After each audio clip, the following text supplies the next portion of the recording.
अस्सलाम वालेकुम अजीज बच्चों। पर पेपर बोट्स बचपन मशगुल बचपन यादाश्त बचपन मस्ती बचपन सह मज़ पो अत रात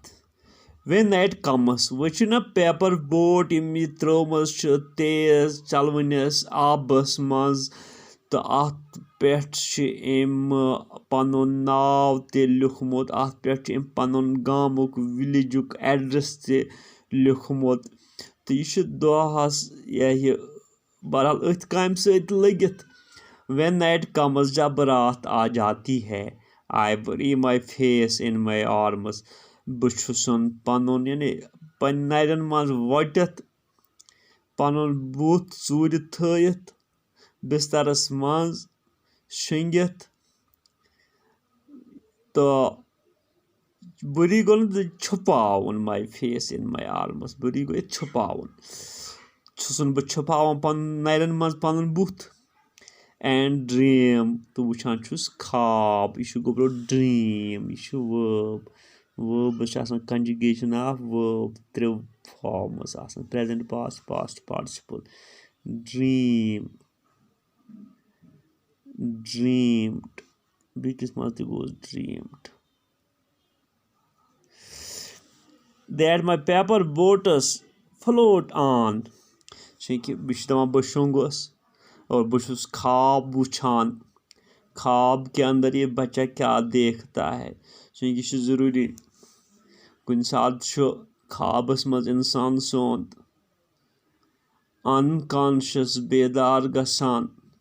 सह ख्वाबस मज यवान कुन सात कह हकीकत ख्वाबस मज यवान कुन सात इंसान ख्वाब वुचान यथ सत इंसान दोह गुजोरमुत यथ मुतलिक इंसान रात दो सोचमुत 4 घंटन सोचमुत 12 घंटन सोचमुत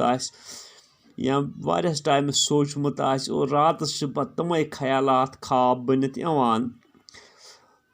मे वुच my float on and on मे वुच पकान पन paper boat under the midnight stars रातले वुचम तारकन मज नेसब रोज तारकन हज रोशनी मज पन यह पेपर बोट पकान पकान पकान द फेयरीज ऑफ स्लीप ख्वाबिक नंद्र हंद ख्यालात तस्वुरात आर सेलिंग इन देम तथ सत पकान तथ सत पन सफर जारी थयत and lading is their basket full of dreams और युस हसे मे लोड पेपर बोट्स मज मुख्तलिफ चीज करमित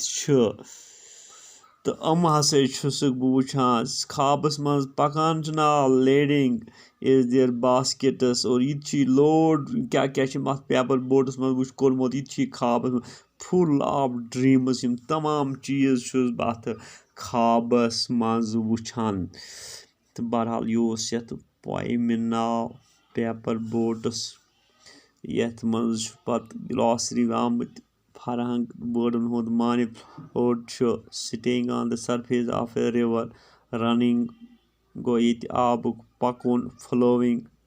हेवलिश काइंड ऑफ फ्लावर ब्लूम गो फ्लावर लॉन्च गो त्राउन आबस मज पेपर बोट लैडिंग गो लोड कर बोट या शिप मुख्तलिफ चीज अत बरन तो यम सवाल अनु तुही पाने सम हु द स्पीकर यथ लकुट बच्चो